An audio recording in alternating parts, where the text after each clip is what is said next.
When the first B-2 stealth bomber took flight in 1989, it was worthy of a James Bond film. Sleek, stylish, and most importantly, powerful. The Northrop B-2 Spirit was immediately hailed as a groundbreaking aircraft. But the problem is, it cost $2 billion to produce one of the engineering marvels. Fast forward almost 4 decades, and the B-2 Spirit is still the unrivaled king of the sky, striking fear into the hearts of anyone who dares try and unsettle the United States. But as powerful as it is, this majestic beast leaves a gaping hole in the Air Force budget. $3.4 million a month for maintenance, and another $135,000 per hour in operational costs can quickly drain a military budget. So, why does the United States continue to operate the B-2 Spirit? And how much taxpayer dollars are used each year to field the 20 of these monsters the United States currently operates? Amid the Cold War during the 1970s, intelligence gathering, or reconnaissance, was a vital part of ensuring tensions never exploded. Both the United States and Soviet Union would continually try their luck, flying over each other's airspace in a bid to take images and see what the other nation was currently doing. Many of these recon aircraft were either shot down or captured thanks to interceptors. In fact, a decade earlier, in 1960, the Soviet Union managed to successfully down a United States U-2 spy plane. Moreover, nuclear tensions also began rising, and with bombers still the primary method of delivering such powerful ordnance, both the United States and Soviets set out on a mission to design the ultimate stealth bomber. Moreover, the United States also found a brand new way of dealing with missiles and interceptors. But instead of using excessive countermeasures, stealth became the next big thing, which instead of dodging these missiles, it would completely avoid it. By 1979, the Advanced Technology Bomber, ATB, program kicked off. The program, which was covert in nature or known as a black project in modern terms, would be funded under the code name Aurora. Both Northrop and Lockheed were the 2 main bidders on the program, with Northrop finally walking away with the honors, and production began in the early 1980s. By 1988, the first B-2 Spirit was publicly displayed at the United States Air Force Plant 42 in Palmdale, California, where it was assembled. The following year, it took its first flight, and as they say, the rest was history. But what very few U.S. citizens and officials would realize at the time was just how expensive this monster was going to be, and how frequently it has been used. As the B-2 was in production, an initial order was given to design about 130 of these aircraft. But due to costs, this number was later revised down to only 75. But just as the United States was to take possession of this powerful weapon, the Soviet Union collapsed, leading to more questions about the cost and whether or not the United States would need such an expensive weapon. Under the administration of President George H.W. Bush during the 1992 State of the Union address, the number was again revised down, with the U.S. President stating that production of this aircraft would be limited to only 20. Hence the 20 B-2 bombers the United States is currently operating. By the time these bombers finally got off the production line, the final price tag was about $2 billion each, making it by far the costliest weapon in the United States arsenal, and leading to plenty of questions being asked. Nevertheless, the Clinton administration continued with the design, and the first of its kind would be delivered to Whiteman Air Force Base, Missouri, on December 17, 1993, christened the Spirit of Missouri.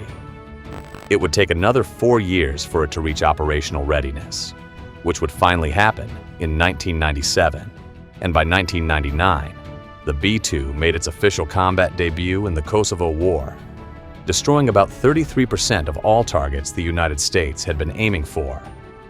Since then, the B-2 has been involved in a variety of missions, including Yugoslavia, and later during Operation Crescent Wind in Afghanistan. During this same period, the Spirit of Missouri also completed its longest mission ever. Thanks to the support of tankers, it set off from Whiteman Air Force Base, flying all the way to Afghanistan and later back. This again proved precisely how valuable the B-2 had become and why there was nothing like it. Over the years, the United States have sparingly deployed these bombers, who'd occasionally strike targets.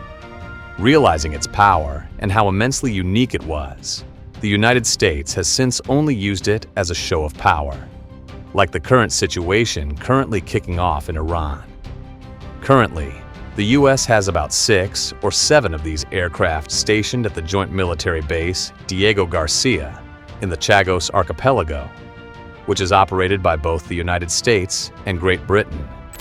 In 2024, many of these bombers were deployed in a show of force targeting Houthi rebels operating from within Yemen.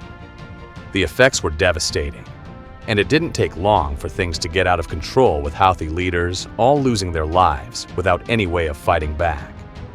As the targeting of ships along the Red Sea continued, President Trump again deployed 6 B-2 bombers to the island, both as a way of intimidating the Houthis and sending a direct message to Iran regarding the ongoing nuclear negotiations. But these numbers are extremely important as we get into our next section focusing on what it costs to operate these monster aircraft. Out of the box, a B-2 will easily cost you around $2 billion, and this is simply to have it ready for a test flight. However, the real cost only starts once the Air Force has taken hold of it. In fact, by 2004, the program was already around $44 billion, which is about $78 billion as of 2021, and adjusted for inflation. This is merely the cost for research and development, and to design the first few. Aside from the production cost, aircraft usually need maintenance, and when you are risking the life of an American pilot, doing frequent and adequate maintenance is a must.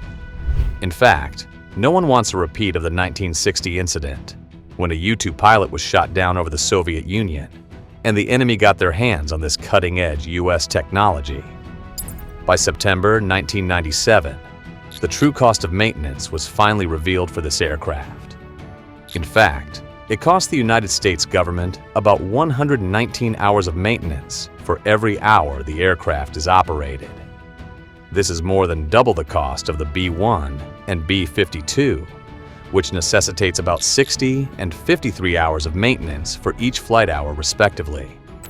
One of the main reasons for this massive increase in costs is the actual size of the aircraft and the unique materials that were used in its construction.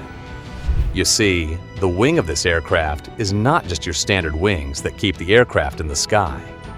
The United States doubled down on stealth, and by the time the aircraft was finished, its radar cross-section would be the size of a bumblebee. In essence, the B-2 would pop up as a bumblebee on radar systems, using a combination of the design and materials that could absorb radar and make it even more effective when carrying out missions. This is very similar to why the F-22 Raptor is one of the best and most expensive fighter jets in the world. To put this into numbers, given how much each B-2 bomber is operated, it costs around $3.4 million for maintenance on each of these aircraft, which supersedes every other Air Force weapon and makes it by far the most expensive aircraft to operate. Essentially, it costs about $135,000 for every hour the aircraft is operated, and the B-2 can burn through about $13,000 of fuel in less than an hour. This doesn't even begin to cover the armament and what it would cost the U.S. taxpayer when it comes to flying. This aircraft might not have guns that fire bullets or even get into any form of a dogfight, but it carries the biggest and most effective bombs the United States can offer. In fact, it is preferable to use these bombers for the JDAM operations. More specifically, the new GBU-57A BMOP, which costs about $3.5 million per bomb. However, it carries 30,000 pounds of ordnance, which makes it by far the most powerful bunker buster the world has ever seen. Unlike many other fighters or bombers, the United States only uses this bomber when it absolutely needs it. But President Trump is using it as a bargaining chip in the current negotiations with Iran, which could significantly drive up the costs. So, without a doubt, the B-2 Spirit is by far the most expensive and powerful weapon any nation could use in the sky. Now, 3 decades since its inception, it doesn't seem like any other nation has caught up. So was the B-2 Spirit even necessary? Is it a waste of US taxpayer funds, or does it serve a real purpose? One of the biggest questions following the Cold War was whether or not the United States actually needed to build one of these aircraft, and why they still operate about 20 of them. Let's face it, nothing can currently compete with the B-2. And despite everything Russia and the Chinese have tried, the B-2 still remains the unchallenged king of the sky. Following the collapse of the Soviet Union, a strong case could have been made that the US could scrap the entire project and perhaps even decommission some of its 20 B-2 bombers. The war in Afghanistan and Iraq would not warrant the use of this bomber, even though it played quite a critical role in the safety and security of US troops. Judging by the other aircraft fielded by the United States, they could have used the B-1, which is significantly cheaper and easier to maintain to carry out some of these missions. But as the world is growing closer and closer to another global war, and China is slowly becoming an international powerhouse, the United States might be quite pleased that they have not gotten rid of these powerful bombers. As recently as August 2024, the B-2 was deployed to take down Houthi rebels operating from Yemen. But even though smaller and cheaper aircraft could have successfully completed the same mission, the B-2 stands as a testament of United States aerial dominance. Almost every country around the world knows that it will be impossible to take down such an aircraft, making them far more reluctant to choose diplomatic solutions rather than going toe-to-toe with the might of Uncle Sam. Another real use of the B-2 could be if the United States and China eventually choose to go to war. Currently, China operates some of the most advanced drones and anti-aircraft weaponry, not to mention advanced drones and interceptors that could pose a significant threat to other options such as the B-1, or even strike aircraft like the F/A-18 and F-35. If the US chooses to deploy the B-2 Spirit, it completely changes the battlefield, and it renders many of these defenses useless. It is what is known as a show of force. Yes, when strong countries often engage with weaker nations, they often have a show of force, trying to show the enemies that coming to the negotiation table would be in their best interest instead of going to war. This is what the B-2 Spirit symbolizes to anyone who is trying to take down the United States. Moreover, the operational capabilities of the B-2 are another reason why it is still in service. The bomber can fly up to 6,000 without refueling, although this number is much lower when fully armed and carrying the weight of two 30,000-pound bunker busters. It naturally gives the US a strategic advantage regardless of where they are in the world, and with the help of refuel tankers, Growler aircraft, and the coveted F/A-18 running support missions to ensure no interceptors come close to the B-2, it plays a pivotal role in the overall composition of the United States Air Force. Essentially, having the B-2, even if they are rarely used, provides the United States with a lot of leverage, while discouraging any others from acting against the interests of the United States. So, can anything take down this massive aircraft? For now, nothing can come close to the B-2, even though Iran claims its Bavar 3 7.3 system can detect the B-2 and F-35 fighters. While the B-2 doesn't have a wealth of armor like many other aircraft, it can theoretically be shot down by almost any weapon. From an autocannon to an exploding missile, all these things can cause a lot of damage to a B-2 bomber. But coming close enough to do so is almost impossible. Despite all the outcry and the expensive price tag, the B-2 Spirit is by far the king of the sky, and virtually nothing will come close to it. But what do you think of this incredible marvel of US engineering? Make sure to let us know in the comments below.